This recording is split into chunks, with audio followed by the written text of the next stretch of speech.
Gaming has progressed significantly in the past 60 years. We went from games like this to this.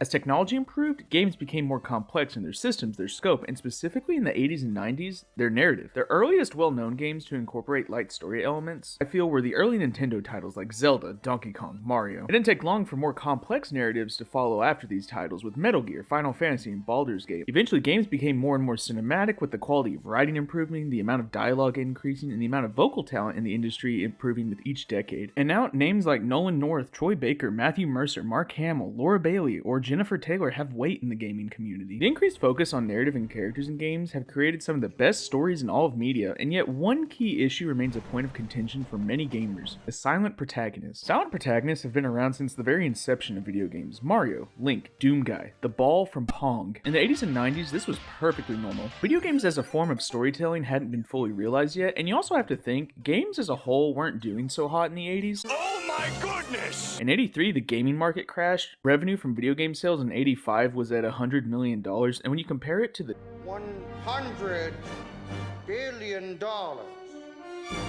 it made in 2023, they weren't going to waste money on fully voicing characters. Instead, they told story through art, musical cues, and with later 3D titles, facial animations. They were able to build the personality of their characters without the character ever having to speak, and now these protagonists are some of the most iconic video game characters of all time. However, as narratives became more complex, it became more common for the protagonist to vocalize and contribute to the story. Games like Resident Evil saw the entire cast fully voiced, with some of the most quality voice acting you can still find in games. We're almost a Jill sandwich. You're right. Stories began to necessitate this, though, as games had moved on from the cliche kidnapped princess narrative that didn't require as much vocally to tell the story. Eventually, a voiced protagonist becomes a near necessity as stories become more emotionally complex. It becomes harder and harder to justify a silent protagonist when the game needs a reaction from them. Imagine if Joel from The Last of Us was a silent protagonist. Don't tell me that I would be safer with someone else, because the truth is I would just be more scared.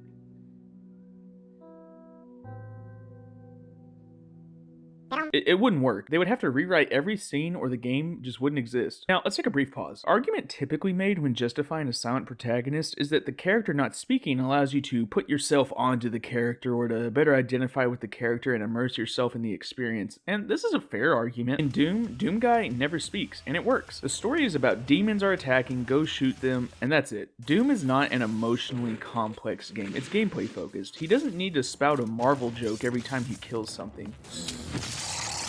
Clearly, you've never made an omelet. If Doom Guy spoke, it would either hurt the tone of the game or force the team to write the game differently to accommodate it. That's not to say there isn't a happy medium. Master Chief in his glory days, while not silent, he definitely didn't talk much. All of his Halo 1 dialogue can be encompassed into a 1.5-minute long video. Slow down.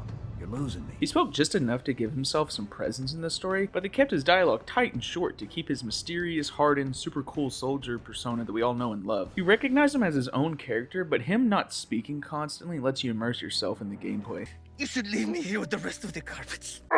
Now, there is a unique problem when you have games with a silent protagonist, but the sequel gives them a voice. For me recently, this was Dishonored. Now, if you've seen my Dishonored video, you know that I'm not the biggest fan of Corvo being silent. Despite being more gameplay than narrative focused, I feel that Dishonored has a lot going on in its world, so personally I find it a little jarring when Corvo watches his lover get murdered, his daughter, who we don't know is his daughter at the time, get kidnapped, and he goes around killing people as the well-known royal protector, and the whole time he's like, Okay. However, when you make a protagonist silent and you decide to voice them, you have to get it right, and Dishonored 2 kind of gets it right. I think Corvo speaking enhances the story more than it harms it, but when someone is silent, you form this image of how they'll sound in your head, so if they do finally speak, and it sounds like this, Welcome to the final mystery, Jindosh. Don't let me find you out here again. and you're expecting this, it's going to take you out of the experience a bit. And then you have a different issue when you look at Dead Space. Isaac in the original Dead Space was silent. Now, you could tell how he was feeling by listening to the sound of his breathing or his groans if he was in pain. And from a tension standpoint, I think people generally felt that this enhanced the gameplay experience. From a narrative standpoint, though, this makes no sense. Isaac spends the whole game watching all of his friends get brutally murdered as he goes through a PTSD-inducing hellhole to find his wife, and he spends the whole game like...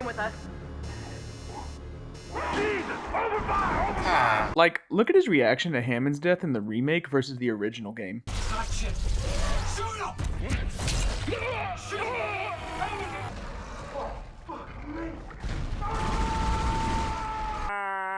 But when you go to the remake, you have a new issue. So, as we know, Isaac is voiced in Dead Space Remake, with his voice actor from Dead Space 2 and 3 reprising his role, which, while I think is an overall good decision, Something on the floor here. it forces the development team to rewrite all the dialogue to accommodate Isaac speaking, and while this in itself is not necessarily a problem, in the context of the story, it creates this weird narrative dissonance. You would think Isaac would at some point, now that he can speak, think to ask, hey, why am I doing all of this work while y'all sit in the bridge the whole game? When he was silent, it didn't matter, but now that he's speaking and has a personality, it just seems like he would care a little bit more about being the yes man for everything. I don't really feel like it. So the question to encompass all of this is, are silent protagonists outdated? Are they a problem in modern games? Well, it depends. Does the protagonist being silent enhance or hurt the overall experience? In the case of games like Doom, Mario, Zelda, it probably enhances it. You don't need them to speak to enjoy those games, and honestly, them speaking would probably take away some of the charm. But in games that have a silent protagonist where it may not quite be appropriate, I would say depending on what matters to you in a game, it could hurt your experience. And that's the key. What is it that matters to you? At the end of the day, the way you want your game's story to be told will influence how you feel about the silent protagonist. And while there's less room for silent protagonists in modern titles, I think we can all agree that if used properly, silent protagonists still have a place in games, and they can continue to be some of the most respected video game characters of all time. I did not just do that. We did.